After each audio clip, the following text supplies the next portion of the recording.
আজকে আমরা কথা বলবো আমাদের কাস্টমার সার্ভিস এজেন্টটা নিয়ে। দেখতেই পাচ্ছেন এজেন্টটা অনেক বড়।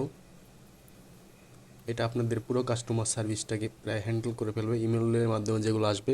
কিন্তু ইমেল ছাড়া অন্য কোনো চ্যানেল এখানে বর্তমানে দেওয়া নাই, কিন্তু পরবর্তীতে দেওয়া হবে ইনশাল্লাহ যদি লাগে। সর্বশেষে এদিকে আমরা সবগুলো সেভ করে রাখবো আমাদের হিস্টোরি, যাতে এগুলো আমরা চেক করতে পারি কোন কাস্টমারের সাথে কী কথা হয়েছে, এবং এলএমকেও দিতে পারি যে এই নাও তুমি আগের কথোপকথন, এবং তুমি আমাকে এর ভিত্তিতে আরও ভালোভাবে পার্সোনালাইজড ইমেল তৈরি করে দাও। যদি তার কাছে আগের কথোপকথন থাকে, সে সেগুলো ব্যবহার করে নতুন যে রেসপন্সটা জেনারেট করবে সেগুলো আরও ভালো হবে।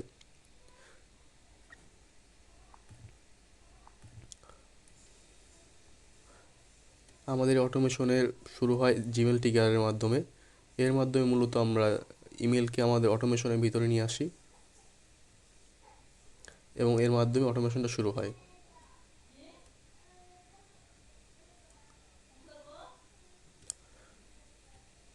জিমেল ট্রিগার এখানে মোড দেওয়া আছে এভরি মিনিট, মানে এভরি মিনিটের ভিতর যতগুলো ইমেল সেন্ড করব এবং আমাদের ইনবক্সে আসবে সবগুলো ইমেলকে সে আমাদের এই অটোমেশনের ভিতরে এনে দেবে।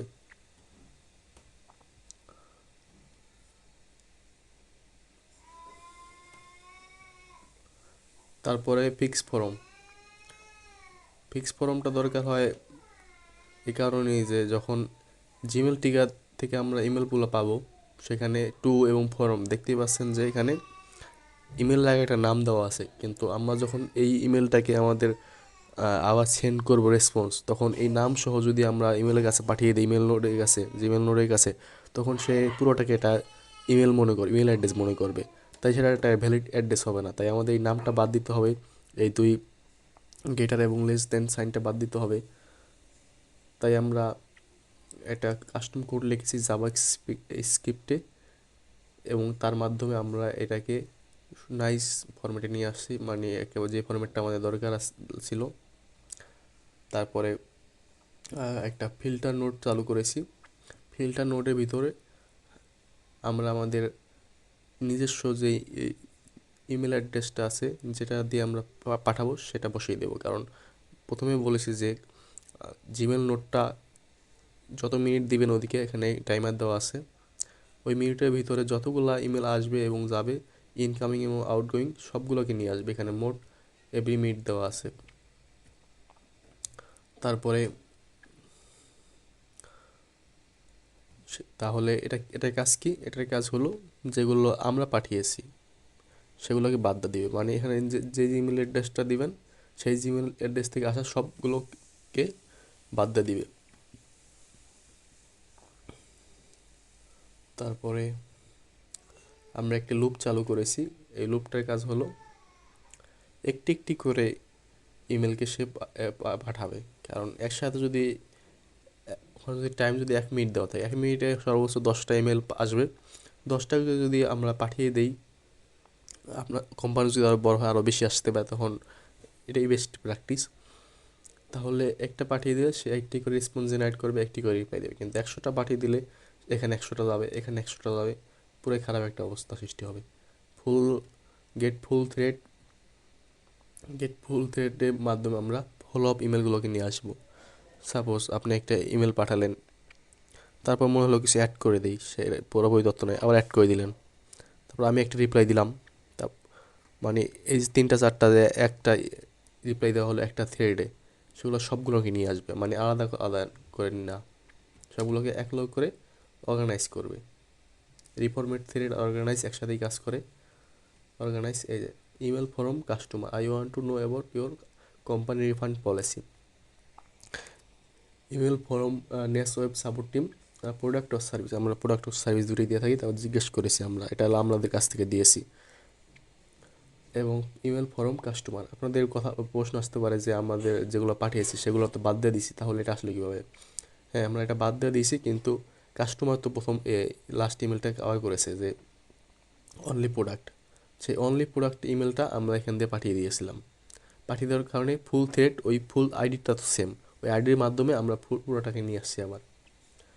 মানে একটি থ্রেডের একটি ইমেল আনলে আমরা পেলেই ওরা ভুল থ্রেডটা নিয়ে আসতে পারবো, থ্রেড আইডি সেম থাকে।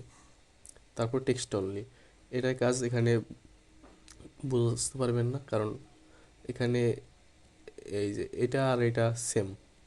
কারণ এই ইমেলটার নোটটার কাজ হলো এ কোনো লিঙ্ক আসলে, তারপরে কোনো ইমেল আসলে এবং অদরকারি বিভিন্ন কথোপকথন, আনসাবস্ক্রাইব এবং সিগনেচার ওগুলোকে বাদ দিয়ে দিবে। তারপর এটাকে আমরা মাস্ক করব, এক্সট্রাক্ট ইমেল অ্যাড্রেস। এই সেট নোটটার একটা বিশেষ কারণ আছে। এই সেট নোটে যা আমরা সেভ করব, পরবর্তীতে এখান থেকে এই সেট নোটের রেফারেন্স দিয়ে পরবর্তীতে আমরা আবার ভ্যালু পাস করব। তাহলে এখান থেকে যদি সবগুলো থেকে যদি এখান থেকে নেই, তাহলে এখান থেকে চেঞ্জ করলে সবগুলো চেঞ্জ হয়ে যাবে, আমাদের বারবার কোনো ইরোর কারণে সব জায়গায় চেঞ্জ করা দরকার পড়বে না। তারপর আমরা হাফ সোট নোটের কাছে যাব, যে আমার এই ইমেল অ্যাড্রেসটা আছে, তা ইমেল অ্যাড্রেসটার সাথে আমরা কি পূর্বে কোনো কথোপকথন করেছি কিনা। যদি করে থাকি, ইমেল ভ্যালু দিয়ে সার্চ করব, হ্যাঁ কথোপকথন করেছিলাম পূর্বে। কথোপকথন করার ফলে সে পূর্বে যে কথোপকথন আছে সেগুলোকে নিয়ে আসবে। নিয়ে আসার ফলে এখানে এই নোটটা আবার নাম আবার নোট পাস করে দেবে। এই যে নাম পাস করছে ডেমো মেল, মানে এটার সাথে আমরা পূর্বে কথোপকথন করেছি এবং পূর্বে যে নোটটা সেই নোটটা নিয়ে আসছে, নোট দুইবার কথোপকথন হয়েছে। এই নোটটা কীভাবে আবার তার হাবস্পট নোটের কাছে গেল সেটা আমরা পরবর্তীতে দেখব। তারপরে আরেকটা আছে fix email format. Fix email ফরম্যাটের কাজ হলো সে বর্তমান ইমেল এবং পূর্বের ইমেলগুলোকে আলাদা করে সামারাইজ করবে। এই যে বর্তমান ইমেল হলো অনলি প্রোডাক্ট, আর প্রিভিয়াস ইমেলটা হলো customer asks about ness about company refund policy, ness of customer support asks if it was for a product or service.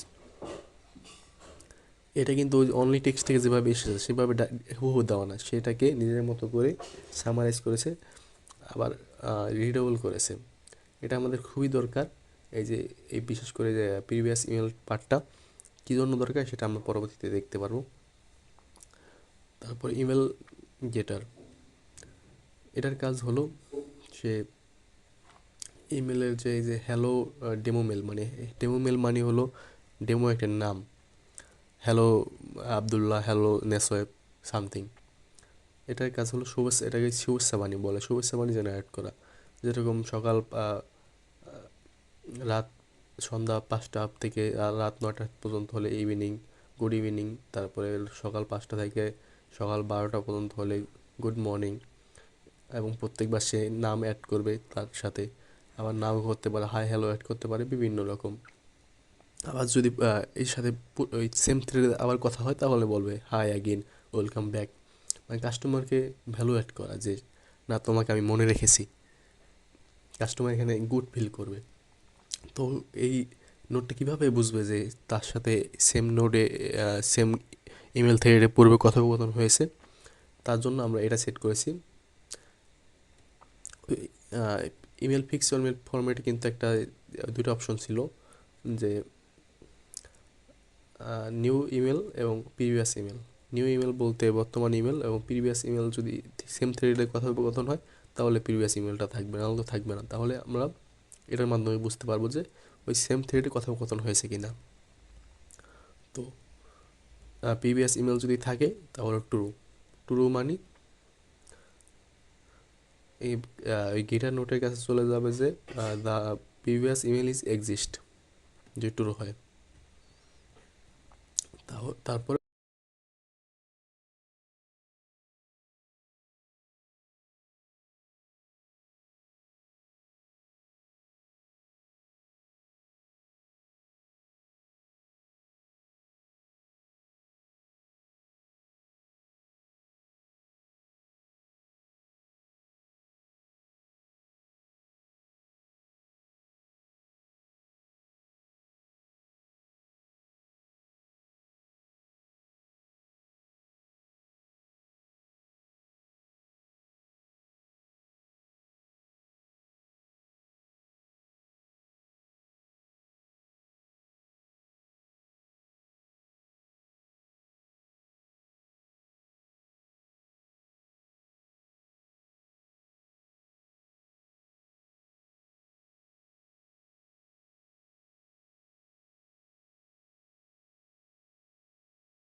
এখন আমার কাছে অনুমতি চাওয়ার জন্য টেলিগ্রামে মেসেজ চলে গেছে। এখন আমি যদি মেসেজটা এখানে থট প্রসেস, তারপর প্রিভিয়াস ইমেল কন্ট্যাক্টস এবং বর্তমান ইমেল এখানে শো করবে, এবং ডিফল্ট যে ইমেলটা আছে এটাও শো করবে। এটা অনেকটা লম্বা হচ্ছে, এখানে আমরা ক্লিক করে দেবো নো এবং বলবো ইমেলটা শর্ট করো। আর যদি হিউম্যান স্টপ বলতাম তখন এটা স্টপ হয়ে যেত, তখন আমাদের ম্যানুয়াল রিপ্লাই দেওয়া লাগতো। কোনো গুরুত্বপূর্ণ ইমেল আমরা ম্যানুয়ালি রিপ্লাই দেবো, অটোমেশনে রিপ্লাই দেবো না। এবং এখানে যদি আমরা এই ক্লিক করি তাহলে অটোমেশনটা ফুল কমপ্লিট হয়ে যাবে, এবং লাস্টের দিকে আমাদের এটা সিআরএমে সেভ হয়ে যাবে। সিআরএমে সেভ করার কারণ হলো আমরা প্রথমে দেখেছিলাম যে আমরা নোট কালেক্ট করি, কই থেকে কালেক্ট করি, লাস্টে আমরা নোটগুলো সেভ করি। এখান থেকেই আবার সামনে নোট কালেক্ট করব যখন এই সেম ইমেল অ্যাড্রেসের সাথে আমরা পরবর্তীতে কথা বলবো। এবং ওই নোট ইসের থেকে ইমেল বডি থেকে নাম কালেক্ট করে, লাস্টে যে নামটা থাকে যে সিনসিয়ারলি সামথিং, ওইখান থেকে নামটা নেয়, সিগনেচার নাম। আর যদি ওইখানে নাম না থাকে, এই যেমন এখন আমাদের কোনো নাম দেওয়া নাই, তখন ও কী করবে, ও ইমেল অ্যাড্রেস থেকে নামটা নিয়ে নেবে। এটা একটা সেরি, যদি নাম না দেওয়া থাকে তখন তো কিছু করার নাই। তখন ইমেল অ্যাড্রেসে দেওয়া আছে demomail@gmail.com, সেই ডেমো মেলটা নিয়ে রাখবে। এই যে এখন অ্যাকশন ইমেল চলে যাচ্ছে এবং নাম এবং সামারাইজ করবে।